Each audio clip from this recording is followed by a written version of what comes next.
negotiators to address this key issue. And, you know, much is made of it as a poison pill. We don't see it that way at all. Poison pills typically don't add votes. If we address currency, more people will support TPA, more people will support TPP.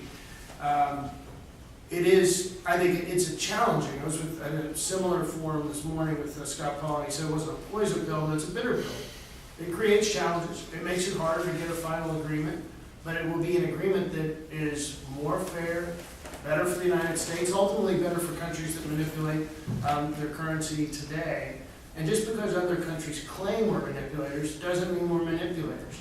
And Fred clearly, I think, touched on that quantitative easing in the United States hasn't really affected our trade weighted average, for example, of the dollar. It hasn't given us some sort of trade advantage. But this direct market intervention is really egregious. I am a Republican. I'm a conservative free market Republican. And I think conservatives ought to support addressing currency manipulation because trade works when the market works. And I think conservatives typically believe in free enterprise, and both political parties believe that market forces are powerful ways to set prices and to create economic prosperity. Currency manipulation is a massive distortion by the government of the marketplace. We wouldn't tolerate it in our domestic economy, but we do allow other economies to do it to us. And it needs to be addressed so that the market can function, the market can set the exchange rate, and trade, terms of trade will be, appropriately reflect the economic characteristics of the economies that are trading with one another. So we think it's critical to be addressed. I'm so grateful to be here with champions like Congressman Kildee and Congressman Dingell, who really understand this issue and are passionate about it. So thanks for including me. Thank you, Governor. I think a lot of people, sometimes when you're in the Congress or you get into these public policy issues, your eyes glaze over and you don't really understand what everybody's talking about. So we talk about currency manipulation today, and it's a complicated topic. Fred, for a lot of people, currency manipulation is a new topic. Could you explain exactly how a country can manipulate their currency? What does a central bank actually do? And how does this result in the big trade deficits? And why does Japan make more money on currency manipulation than Ford does in its worldwide productions? Well, what a central bank does is enter the foreign exchange markets directly to buy dollars.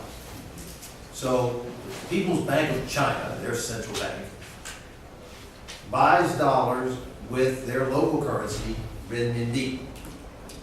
And like any market, that has the effect of pushing up the product that's bought, the dollar, holding down the price of the currency, the item sold, in this case, the local currency, the renminbi.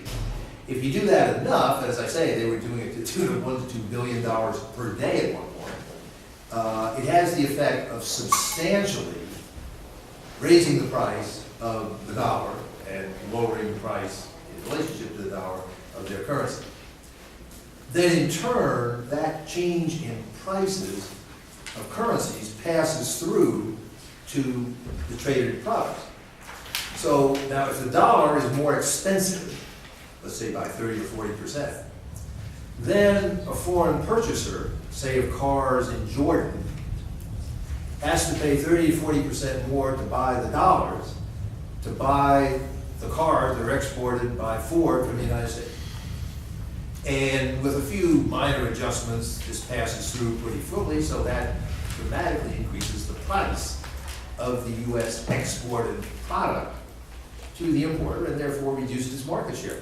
It's as if a company's competitor down the street suddenly raises prices by 40%. Well, you're going to sell a lot more, and your market share is going to go up sharply.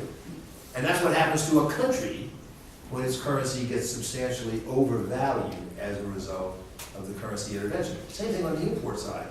If the U.S. is going to buy Chinese products, or Chinese products are competing for a U.S. market, be it Walmart products or something else, and our importers, Walmart or somebody else, can buy the Chinese currency for 40% cheaper, and thereby get the Chinese product 40% cheaper, you can sure bet they're gonna buy a lot more Chinese products. And as I said, that's gonna shift production from the US and third countries to China, increasing jobs there, et cetera, et cetera. That's the mechanics. That's the way it works. There are all sorts of intermediaries and banks and financial players and all that, but that's the essence of how both the manipulation and the pass-through to trade works. And there are all sorts of empirical studies, we've done them, others have done them for years, that show that that pans out. There's always a question of how much, is it 1-to-1, is it 0.8-to-1, but the numbers that I cited earlier about the aggregate effects are pretty well established. As I said, we've had them out there for over 3 years. Nobody refuted them, some have even put out a little higher numbers. And so I think it's pretty well established and pretty widely agreed. Even the Treasury, when they debated with folks up here, acknowledged that there's a very big problem with manipulation. They have to debate what to do about it. But they acknowledge it and said their own report, latest report from 2 weeks ago, acknowledges that in some senses it's getting worse again. So I think that's fairly well established, and the real issue is what Thank you, Fred. The next thing I'd like to ask you about is the myth that addressing currency manipulation in a trade agreement could tie the hands of the Federal Reserve. We keep hearing this from administration officials, and we even saw it in the Washington Post. Governor Blunt, can you talk to us about why this myth simply isn't true? Well, sure, we've been very clear on discipline. The discipline we proposed, the three-part test that essentially just asks if an economy has a current account surplus, which there's nothing wrong with that. It's at stage for the other two questions. And if they have sufficient foreign exchange reserves, if they have those two situations, if they have a current account surplus and sufficient foreign exchange reserves, and they go out and buy additional foreign currency, we believe sound economics would tell you that it's designed to devalue the currency and gain a trade advantage. There's nothing about that test that infringes upon any economy's use of tools such as quantitative easing. It doesn't undermine the sovereign control over the Federal Reserve or the central bank. It's just a totally different, set of circumstances. And I thought, again, Fred did a good job explaining the differences between the two. One is about trying to spur and create demand. The other is about shifting demand from one economy to the other. One is a very clear and just egregious step to devalue your currency and has as a first impact. There is obviously a secondary impact of monetary policy, or maybe a third or fourth degree impact of monetary policy and exchange rates. But the minute it happens, the immediate impact of direct market intervention is to devalue the currency, to try and drive it down. And it's been used with success. The Japanese have intervened in their currency exchange markets 376 times since 1991. The most recent intervention in 2011 was 3% of their GDP. They haven't had to intervene recently because the quantitative easing is so much larger than ours, about 4 times the size based on the percentage of GDP. But we're convinced they will revert to direct intervention as soon as their QE has run its course. And that's why it's essential to address it in the agreement. And to go back to this poison pill argument just one more time, it's only a poison pill if the other countries aren't willing to give up their ability to manipulate their currency. And it's essentially what parts of our government are telling us is we can't negotiate this because other countries want to continue to have the ability to manipulate their currency on a regular basis. And that's not a good deal for the United States. So it needs to be addressed in this. I'm not quite sure what's happening with votes, so, but I want to ask one more question, and then quickly you all can talk to the panelists after. But we've had that there is the Portman-Stabenow amendment that's going to be introduced to the Senate Finance Committee. In the past few years, both the House and the Senate have passed bills to address currency manipulation, although neither have been signed into law. And, you know, some people are saying the legislation addresses it. I guess I'm gonna ask all of the panelists to answer this question. Why do we need to address currency manipulation in the actual trade agreement, as part of that trade agreement, rather than through separate negotiations or a separate legislation? I don't want to start with that one. Well, I mean, this is the agreement is going to last for, you know, who knows how long. It already has, you know, 12 countries, 40% of world GDP, but it's designed to have more countries join in the future. Okay, countries such as Korea, you know, South Korea could join, China potentially. There are other countries that are manipulators and have a history of manipulating their currencies in the TPP. We have to build the foundation right. We have to make it so everyone who's been treated is accountable for this issue, because if it's not built in now, it's not going to get built in later. So, and depending on the discretion alone on administrations and kind of their ability to arm twist, doesn't do it for U.S. manufacturing, doesn't do it for people who work hard every day to build American cars. I think Debbie makes a really important point, Congresswoman Dingell, makes a really important point. And it sort of begs the question as to, well, why do we need bilateral or multilateral trade agreements in the first place? It's because U.S. law can't bind the Japanese government. And if it is, first of all, I think the question begs the question. The onus on the question as to why currency manipulation is not in this agreement should not fall to those of us who are advocating to have it in the agreement to answer. If environmental policy, environmental provisions are a necessary element of an agreement, if labor standards are a necessary element of the agreement, et cetera, et cetera, et cetera, it would seem to me that the greatest variable affecting our trade imbalances with other countries ought to be in a trade deal. And I think the question is difficult for those who are advocating not include an important or a robust trade currency provision in the agreement to answer. And so far, the only answer has been one that has been completely answered in this forum. The U.S. does not engage in kind of practices that could be, by any standard, considered currency manipulation. So the only reason to keep it out is because the countries that are currently engaged or might consider manipulating their currency want to continue to do so. The question is a very good question, but a little bit of research and it answers itself. My answer is you should do both. Including it in a trade agreement obviously covers only the countries in the trade agreement. So you've still got China outside the net, at least for a while, you've got Korea outside the net, you've got other potential manipulators. So I would do both, and actually I think it's fairly easy from a legislative standpoint. As you pointed out, and that's a crucial point, the House passed the currency bill in 2010, the Senate passed the currency bill in 2011. The two together had in them all the elements that you need. Both included countervailing duties against exports subsidized by manipulation, and certainly currency manipulation is as big or bigger an export subsidy than all the things countervailing duties now cover. So cover this one too. In addition, the Senate bill had a very interesting chapter calling for remedial currency intervention by us against the people that manipulate our currency. As Matt was talking, it struck me, somebody might say, well, these other people buy our currency to keep us overvalued, so why don't we just fight fire with fire and buy their currency and neutralize it and offset it? And I think we should.